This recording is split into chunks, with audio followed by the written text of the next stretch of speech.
Hello, hello. Lately my videos have been they've been running on a little while. So I'm going to try and keep this one down back to the 10-12 minutes that I originally set out to achieve with my videos. The last couple have been in the 20s. Too much. So let's do this. This is Kaelyssa in Legions of Dawn, no CID, versus Iona in Circle, who is in CID. And my list is pretty straightforward. It's double Sentinels, Destors, two double Hydras, Aiyana and Holt for magic weapons, and double Sentinel Scyires and Eiryss, one Arcanist. His list, and this is how he deploys it. I'm going first. He has blood trackers on the right over there. He's got the Gallows Grove Arc Node, and then he has the Spear Javelin ladies in the middle that have advanced deployed. Ghetorix and the Warpwolf Stalker are right there next to Una, who's being proxied for Iona. White Mane is to the right of that Stalker. And who is that? Why can I not remember you? That's the Killing Spree lady. She's the Bloodweaver solo. Over here on the left, we have the Ravagers, and then there are Bloodweavers ambushing with the new attachment that's added to the Bloodweavers that gives them divinity. So, Iona is very interesting. Rather than do a full dive into her and what her tech is, let's just get into the game, and we'll talk about everything as it goes. I run up my Sentinels somewhat aggressively. I realize that my Sentinels on the right are misdeployed because there's only Blood Pack over there. So I reprioritize some of them to the left. And the Hydras aren't up as far as they could be, but they are up far enough that only 3 or 4 of the Javelin ladies can hit them. Prey is on that gray Hydra, which is why they didn't go so far forward. Destors are up on the left, and Blur is on the Destors to make them a defense 16, and they are all out of the sacrificing movement range of the Javelin ladies. That's the threat right now, and I don't want to unnecessarily take hits from them. 3 Sentinels are in range of the Javelin ladies. I was okay with that. If he wants to trigger Vengeance, I felt like it was going to allow me to grab more zone. I did not pop feet because I see my feet being used more for the charging rather than the stealth this turn, or in this game. And so, he kills 3 Destors. That sucked. He rolled pretty well to do it. He put some damage into the prey, and then he used Nuala's mini feat to swap prey over to the Destors. They are base 6, I believe, with veteran leader from White Mane. They become 7s, and then Prey makes them 9s. I'm 16, so they needed 7s. A lot of them needed 8s, though, because a lot of them were not in the White Mane's range. So it worked. I thought I was going to be pretty safe, but you know what? He killed quite a few. He killed 3 Destors, and that was pretty good. He also took Hydra's shields out and crippled his right arm. So that overall, very well done. He put Pursuit on this unit of Sentinels over here on the right. And I gotta say, Pursuit on Vengeance models is hilarious because my Vengeance moves will trigger his Pursuit move, and then say a Stalker or Ghetorix that might have been in threat range are no longer in threat range, and I didn't even get a chance to do anything really to it. So that causes problems for me. Luckily, I have tools. I can shoot it off my Sentinels, or I can just put Banishing Ward on them and get rid of it. I decided to do neither because I don't realize I have those tools because, sometimes I'm a dum-dum. But anyhow, how my turn is going to go is these Destors on the left because it's time. He did not pop feet, and that might have been a mistake.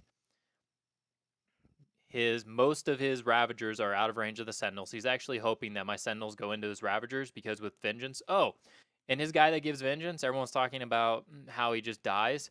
He's way back there. That dude, way back there, the blurry one. Yeah, I can't get to him. Maybe I can take a pot shot with a Destor or 2, but nope, not doing it. And I'm not going to trigger Vengeance either. Well played. Can't get to him. Out of the 21 inches of the Hydra. Out of Kaelyssa's 18. Not that Kaelyssa's going to go after him anyways, because I don't feel like dying to Ghetorix. This is going to be a feat turn, though, for me. This Destor, I don't know why I needed this Spear Lady to die, but I took a free strike and prey was on the Destors, which I forgot about, and that Destor died. This Destor on the left. This other Destor on the right decided to get vengeance. He went in, impact attacked this Spear Lady, killed her. Charged, killed that Spear Lady. And then, he's just continuing to roll like a boss, so he quick works and shoots down that Spear Lady. 1 Destor, 3 models. Beautiful. Didn't quite pay for the unit. That was a 20-point unit that just died. Destor finishes off by repositioning into the Ravagers, who I'm not going to touch this turn. Sentinels charge and kill some of the Spear Ladies, and 2 of them go onto the Stalker. 1 hits and does a little bit of damage to the Stalker. Over here on this side of the board, Kaelyssa... Oh, before any of that happened, Kaelyssa shot Surefoot off of the Spear Ladies, and she also shot another Spear Lady just for the heck of it. And that was it. That's what she did. She popped feet and she repositioned over to here. Eiryss, what Eiryss do?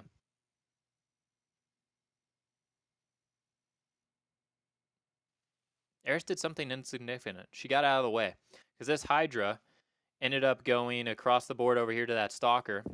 Plan was to knock it down, so Sentinels and maybe a Scyir or another Hydra shot could do some damage to it. Didn't really work out so well. I boosted it my first hit, did good damage, did like 12 damage to it. Second hit boosted to hit, and I missed on the 9 that I needed. So it's whatever. Missed my last attack. I did about 12 damage to him. One of the Sentinels did another 8 damage to him. Hydra missed his shot that I took before I did that. So chain attack, grab and smash, headbutt never procced. Sentinel Scyir and some other Sentinels went and killed some models in here. And these Sentinels towed this little tiny spot right there in that zone where they can contest the zone, and with feet they can't be walked and shot by the Ravager or by the Blood Trackers, and they can't be charged by the Bloodweavers if they ambush on the right. Everything stayed out of the Bloodweavers coming off the side range, and Kaelyssa's feet caught every single thing except for this one stupid Destor that was going to be over there. So that's my turn. Here's the end result of the table, much clearer picture. Aiyana and Holt stealth, and in my mind, their job this game is going to be to go score that zone. I ended up triggering pursuit with the Sentinels, and Ghetorix moved in front of that objective. Also, I forgot to mention the Hydra got Pathfinder from the objective. Also, dodge is so good. I can shoot. It would be so much worse if I couldn't shoot off Surefoot, but man, dodge is so good. Yeah, so that's what happens. And then he pretty much kills a lot. Yeah. Stalker and Ghetorix kill this Hydra. Pretty much all these Sentinels die. The Destor dies. And the rest of the Javelin ladies run into my Sentinels because dodge is hilarious and let's abuse it. And Surefoot went back up on them, I believe. These guys came forward. They couldn't shoot anything. They couldn't really do anything. So they just got all in the zone so that I had to commit. Bloodweavers came running in on the right over here and got in amongst my Sentinels and Aiyana and Holt. And that's what this looks like. Yeah. So my feet did pretty good work. So for my turn, Vengeance attacks clear out these 4 on the left. I roll the 7s I need. Awesome. I go base to base with them and have 2 attacks into each so I can miss one and have another swing and not be screwed. And it was intentionally designed and set up that way. Felt pretty clever. Over here, Vengeance attacks kill 2 or 3 of them.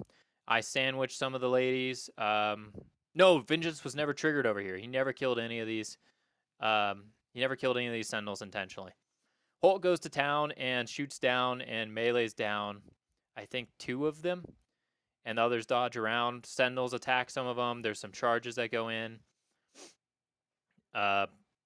Sentinels do some work. I think there's only the Hexferus lady and one of the other Bloodweavers. Kill that Bloodweaver, killing spree solo, kill the White Mane, finish off the Stalker with Sentinel charges, and then I kill 5 of these Ravagers and just leave their Chieftain and one other guy who dodges away and was able to get out of 2 inches of my other guys that get attack. And yeah, this was also not a feat turn for Iona, and we really think this was a mistake. He wasn't sure how to use it because he really wanted to get the melee benefits out of it. He wanted to get the strength benefits, and he wanted to get the rerolls to hit out of it. And he didn't feel right popping it for armor. Honestly, I don't think he needs the hit bonuses, and I don't think he needs the strength bonuses to kill anything really in my list. He just needed the armor. That this turn to the last turn would have been good for him. It would have saved a lot of his Ravagers. And that's what this looked like. I'm pretty up the board, doing good work. Yeah. So for his turn, these two come and kill all of those. Ravagers are so stinking good. That whole zone gets cleared by the Ravagers and by Iona, who does pop feet this turn. And the little suboptimal gets work done. Ghetorix tramples over these 3 boosts to hit, lands in that forest right over here. The blood trackers, or the blood pack, all shoot at Hydra because Blur is on the Sentinels. Oh, he gets rid of Blur on the Sentinels by hitting one of them with the spell. He can't really do much damage to them because they're mini-fiended. They're armor 20. And the Bloodweavers are only POW 9s. He kills Holt, who blood miss, and he's only strength 4, unfortunately, so the damage doesn't really hurt the Sentinels very much. But the dispel from their weapons gets rid of Blur, and he decides with these blood trackers he's going to take some shots at Hydra. Really poor damage rolls. Really, really poor damage rolls. It was very sad. He was dice off 3, and I think he did a total of 4 damage with 5 shots, and he hit all 5 shots. And Hydra, his whole right side is crippled, so anything that does damage is going to do really good things. And that's how that's settled. The score is 2-0 right now. Iona has, or the circle player has 2, and I have 0. So for this turn, I don't know if I can do anything about Ghetorix. I don't know if I can do anything about that left flag, or that left circle, but I know that I have more resources than he does. So the Vengeancing Sentinels finish off those, the last of the Bloodweavers, and then I put charges into these Ravagers, and I put charges into the objective with the Sentinels. I kill all but 2 of the Ravagers, or not the Ravagers, sorry, the Blood Pack. And between Eiryss and the 2 Sentinel charges, I kill off the objective. The flag guy, who's useless, goes and runs and contests that zone. I run Iona down here, who's also useless now, down by where Kaelyssa is, so that later on in the game she can run over there and contest that circle. Eiryss scoots around up to the north so that she can come running around and contest that circle. And my new plan is I'm going to win on scenario. To do that, I have a Ghetorix problem. Hydra's set up so that he's out of Ghetorix's range and he can start beating on Ghetorix next turn.